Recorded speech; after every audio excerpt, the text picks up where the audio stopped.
Check it out. Let me tell you one. Freedom Ball!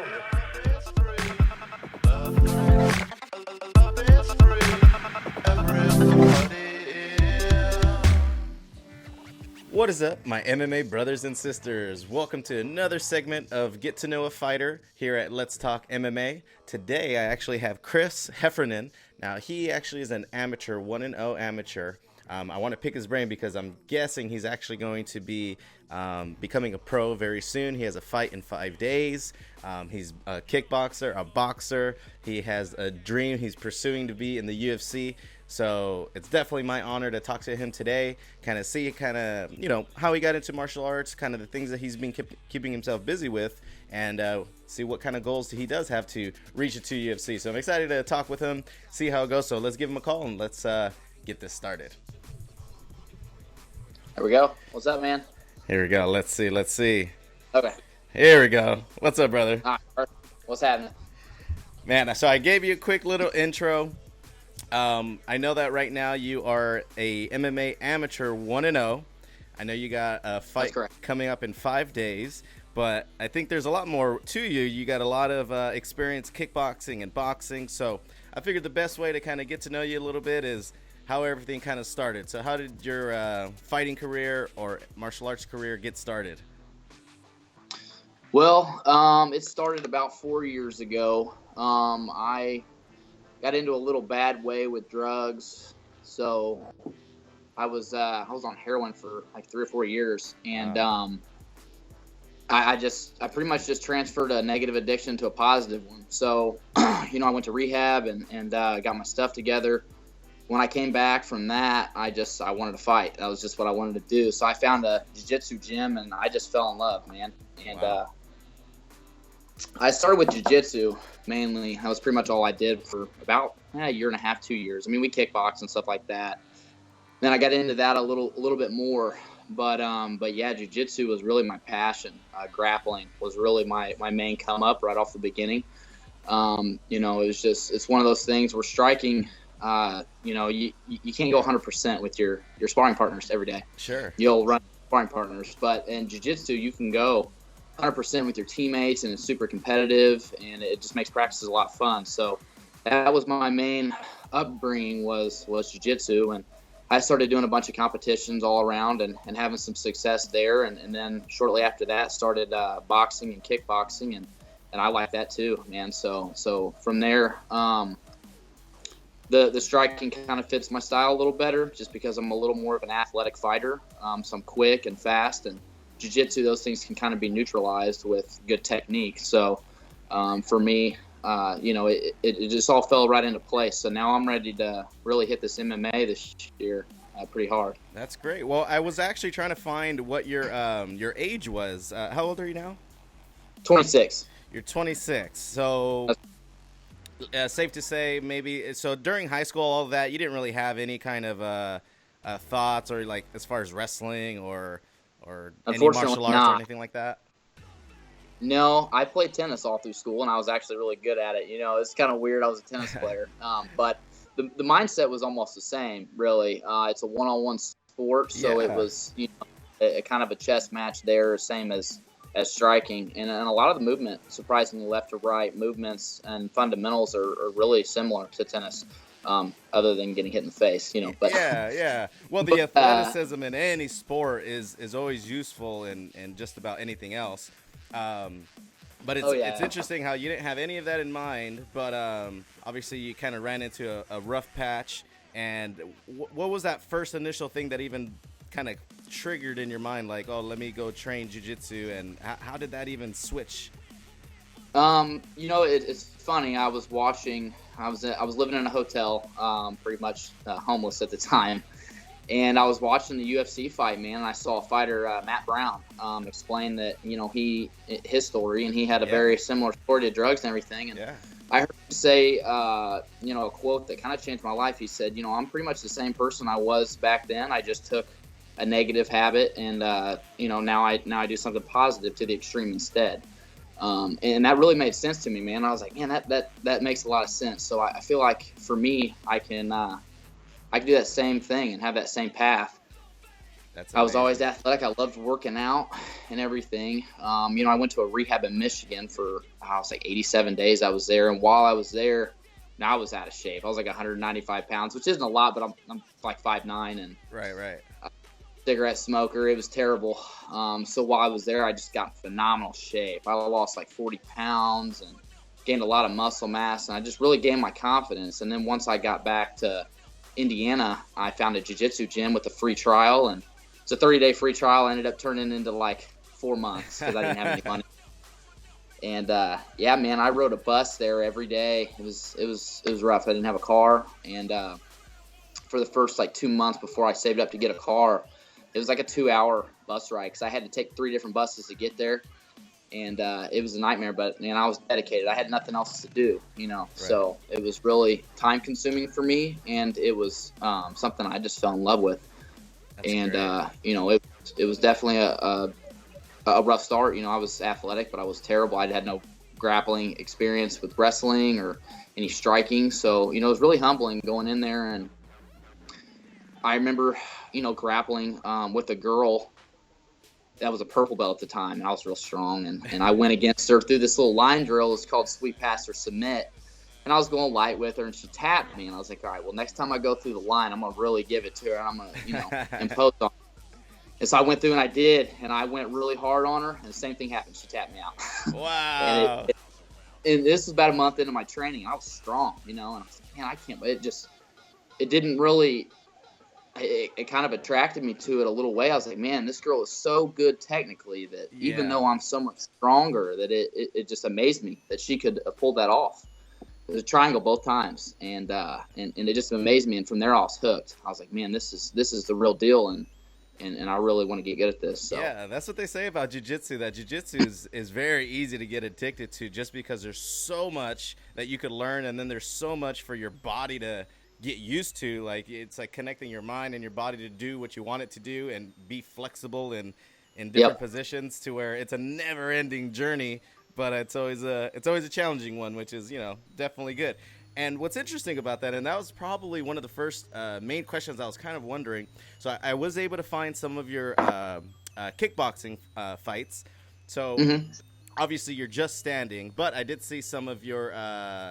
So I don't know who it is, if it's your people or whatever, but on YouTube I found some jiu-jitsu matches that you had. So I did get to see the other side as well. But your stand-up, I was actually most impressed with just how comfortable you looked, and just how your striking was. So I actually thought boxing or kickboxing was your first style yeah. that you did, but it was really jiu-jitsu.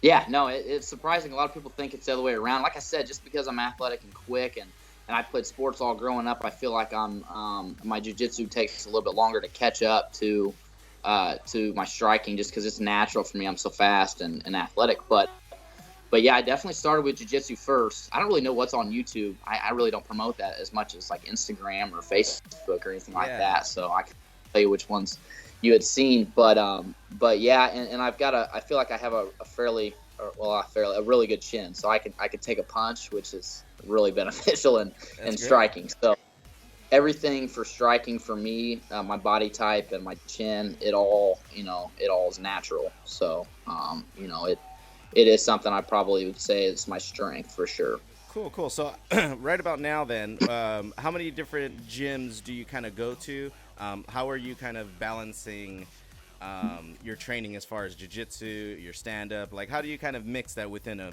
week, or how does that work for you? That's a good question. For the first like 3.5 years, what I did was I went to a jiu-jitsu school that had kickboxing classes, and that's pretty much all that I did. And then it was actually about 2 years. It kind of outgrew, me and one other guy kind of outgrew the striking program there. Uh-huh. So we found a gym downtown, indie boxing and grappling. One of my main training partners, well, Chris Lytle is the gym that Oh, he's no from. way. Yeah, and Andrew Holbrook is in the UFC now. He's 12-1 pro. That's great. He also trains there. So we found that gym, and it's more striking. It's just more based on striking and wrestling and stuff like that. So for this fight camp, I've been there 5 days a week, and then Sometimes I'll go to jiu-jitsu, which fortunately we start at 4 downtown. Mm-hmm. Jiu-jitsu starts at 7, so I can usually 2 or 3 days a week, if I have the energy, I'll go from one to the other. Yeah. And it's only like a 20-minute drive. But it really just depends on what I have coming up. If I've got a jiu-jitsu tournament coming up, obviously I'm going to be training at the jiu-jitsu gym more. If I've got striking or MMA, I'm going to be downtown at my MMA gym. So. Gotcha. Got to just balance it out and just kind of and for you, do you kind of feel like, you know what, I feel fairly comfortable with my, and everybody knows there's jiu-jitsu and then there's MMA jiu-jitsu. So do you kind of feel like, you know what, you're a blue belt in jiu-jitsu, so you're obviously well versed. You've competed in jiu-jitsu, so I mean you're probably very comfortable on the ground. Do you feel like your boxing or your stand-up is kind of where you just feel like you want to work on more, or do you just kind of try to build them all up together? I'm building them all up together, but I'd say my gray area as of right now would be my wrestling, which is gray area. It's the transitioning from the striking to the ground. Right. That is my weakness, because as of yet I've isolated every martial art in a specific form, whether it be striking, not worried about takedowns, or jiu-jitsu, not worried about striking. So for me, integrating both has been the challenge as of this year. So that's been my main focus in training, has been wrestling, striking with takedowns, and all of that, so that I can get used to integrating them all together. Yeah. So that's pretty much where I'm at right now as far as my career goes. And that's what my coaches and me are really focusing on is that. So cool. Well, that actually leads me to my next question. So as an amateur, you're 1-0 and you went against Scott Legit. I wasn't able to find that fight, but quickly, why don't you tell us about that fight and how did you feel in that, considering, you could go to the ground, you could stand up, all the options are there. How was that feeling of that first fight? That fight was nerve-wracking. I mean, they're all nerve-wracking. Sure. That's a good thing, right? They say it's a good thing. Yeah, it is. It is. If you're not nervous, then that's something's wrong. But exactly. But for me, I had a kind of a hip injury, so my main focus at that point was really not going to the ground. I didn't feel I was going to be threatened on the ground, because this guy was mainly a stand-up guy, and he wasn't a wrestler. So I wasn't really concerned with the ground. They didn't have film, which was upsetting, but it was a knockout. I think it was like 60 seconds in, and they just didn't. It was the second fight on the card. They just didn't have the cameras out yet. But it was a clinch knockout, which is one of my strengths, is the clinch. Nice. And I just threw an uppercut, and he fell asleep, and I hit him a couple more times, and that was it. So, it was a very fortunate win on my part, for sure. A great start. It was quick. Yeah, exactly. It was a good start. On this one, I'd like to go a couple rounds just to get some experience, because amateur fights don't matter, really, as far as the record. So I need to get the experience. I need to, get a couple test fights for sure under my belt. So ideally, I would like to go a couple rounds over a quick finish, just to get that cage experience, really. Yeah, for sure. Now, we know you got a fight in 5 days, and I knew you had a fight coming, but you know how time flies. So I want to thank you for giving us this time. I mean, this is basically your fight week. You're soon to need to be dropping your weight and that type of thing. And that was another question I had for you. I see a different mix. I've seen 170 and 155, obviously within your boxing and everything like that. Tell us about your weight. What's your ideal weight class? And because you have been in both, right? Yeah, I haven't done 70. I've done 55 and 45. Okay. Right now the MMA is 45, which is what the last MMA fight was. Mm-hmm. My coach is telling me my pro weight is 35. So That's going to be a little more of a cut. Right now, this morning I weighed myself. I'm sitting at 54, so it's a 9-pound weight cut, which isn't terrible. It's a couple hours sauna, and a water purge. But 35 will be a little bit more demanding, but I think it'll be doable. We're going to do a couple amateur fights at 35 just to see how my energy is the next day, just to see how I recover, and then hopefully go with 35. If my energy's not there, 45 is fine. So I get you. Okay, so we're in the – well, that's what's kind of cool. I mean, once you kind of get into a gym where there's at least some professionals, I've always thought about that too. I'm like, how are these guys 155 pounds, because I know what I weigh. I'm like 5'7", but I'm just normal. I don't have like any I'm not fat or anything like that, and I weigh 160 pounds, So I see this big, huge, muscular guy who's probably taller than me making 155. I'm like, how in the world is that possible? But I figure, it's a constant diet, eating well, keeping the weight low. It's just a different lifestyle. Oh yeah. Since the high competition is able to figure that out and they have that low weight, I could see why you got to at least test the waters at 135. Yeah. Oh, absolutely. Because it's the recovery that I'm worried about. I don't know how I'll bounce back with a 20-pound weight cut, which is significant. Yeah. But a couple of my teammates, like I said, Andrew Holbrook, he cuts to 55 from 80 to 85. So wow. He's got a big cut. And he does it every time, and he's fine. But he's a machine, and everybody's body reacts a little bit different. So that's the thing. We kind of have to test the waters with the weight to see what an ideal weight class is going to be for me, which I don't know yet. So, that's going to be the experiment in the next year to year and a half before we go pro, is going to be picking fights and changing my weight up to see where I'm at, for sure. Cool. And that's what I was wondering, too. How many fights you figured you wanted as an amateur? I'm sure you probably have to kind of see, like you said, you want to get a lot more experience in there and really feel comfortable to get that professional record going. So how many fights would you figure you kind of want to put under your belt? Amateur-wise, my coach is telling me another 4, which isn't a terribly large amount. So 5 amateur fights is what we're looking at. Cool. Probably do, if I win this one, I got a title opportunity at 45. It'll probably be the next prospect for fight. I think that's in June. And is that for Colosseum Combat? That's Colosseum Combat, correct. Cool. So that would be probably what we would do on the next one. After that, we're going to do a couple 35, 1 or 2, and see how our weight feels, and then just go from there, really. I am also doing the Open Division Golden Gloves boxing tournament in March, late March. So that's great. It's kind of – I'm pretty much just doing what my coach Pat tells me to do, which is the same – he's putting me through the same thing that he's put Chris Lytle through, and also Andrew Holbrook as amateurs. Minimal MMA fights and just a lot of boxing, a lot of grappling tournaments, kickboxing, and all that stuff. So, that's pretty much where we're at, probably 5 fights. Well, when you got some experience telling you kind of what to do, you just listen and go with the flow, right? Yep. That's exactly what I'm doing. And I'm one of 2 amateurs at our gym right now, which is fortunate.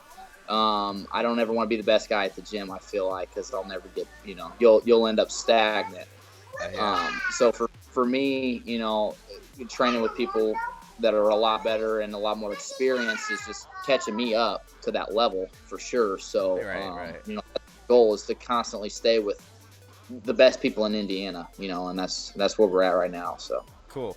And quick little personal question for you. Do you have any little ones? Do you have any children? I do. She's do. Background. Yeah, yes. I have a 4-year-old. She's 3. She's about to turn 4 day after the fight. So. Oh, awesome. Well, I have two younger girls now. I saw you on Instagram, and so going through the pictures. Number one, I saw your shoyo roll collection. It seems. Yes. So yes. A lot of gis. So, and that's where I figured maybe jiu-jitsu is his first one because he has a lot of shoyo rolls. Yes. And then I saw you got your daughter's first gi, so she's now training jiu-jitsu. Yeah, no, we just got her into that. She's gonna probably start picking up classes in March or April. Okay. But she hasn't started classes yet. But I got her gi and we got her ready to go. So that's fantastic. Well, I have a 9-year-old and a 6-year-old who just started in January. I ordered the gis already, but they got started already on the mat, and it's just an amazing feeling. And I'm sure once you see her on the mat, it's gonna be fantastic as well. It will for sure. Try to find her a show-your roll, but a quadruple zero show-your roll is hard to find. Yeah, I so did notice you got her a that. Fuji, but yeah. Let her get that one worn out, and then she can upgrade later, right? There we go. Exactly. All right, brother. Well, I'll let you go, but to let everybody know, February 25th, so the end of this week, Colosseum Combat 28. Is that right? I believe I'm not sure exactly which number it is. You know what's funny was the one that you fought Scott. It said it was like 38, and then I was like, "How is it?" Or 34. I was like, "How is that one 34 and this one's 28?" I think it's 38. Yeah, I think it's 38. Maybe that's what it is. A little typo. But you're going against Christian Jones, who has a little experience. He's 2-1. So that kind of win right there is definitely something that'll look good for you. You'll be 2-0 as an amateur, and it sounds like you have a perfect game plan moving forward. And that's kind of what I wanted to kind of pick your brain at, because on your Instagram, the thing that did chime in my head a lot is you're pursuing your dream. I believe everyone should follow their passion no matter what it is. And to get to the UFC is kind of that light at the end of your tunnel. Is that right? That's correct. Absolutely. Yeah. So that's definitely the goal. Yeah, I guess that's the start of another goal, which would be getting that belt. So, right. That's not the end goal, but once I get there, we'll go from there. But yeah, no, for sure. That's fantastic. Well, you're looking really good. I mean, like I said, your stand-up looks great. Obviously, you're doing all your you got a lot of experience on the ground with your jiu-jitsu, which obviously is very well needed. You know what your gray area is. I mean, I think you got a nice, shiny, bright light right in front of you. I appreciate your time and getting to meet with me here and get to know you a little bit. And I hope we could talk a little bit more after your fights. And as your career goes, I'll be watching for sure. Awesome. Yeah, man, for sure. Absolutely. Awesome. Thanks a lot. And you have an awesome day. Thank you for meeting with me again. And best of luck at your fight at the end of the week. And we'll talk real soon. Awesome. Thanks, man. All right, brother. Take care. We'll see you later. All right. Well, that's Chris Heffernan. That was perfect. I really wanted to see, all right, what's your goals? What are you kind of looking to do? What are you improving on? And he was kind of answering questions before I even asked them, which was really cool. He made that really easy for me. He got all the information I was kind of curious about out there. So Chris Heffernan, look out for him. He's looking really good out there. He's an amateur. Obviously, he wants to kind of get the experience under his belt, which I completely agree. He looks like he's going to be with a good team, giving him good advice.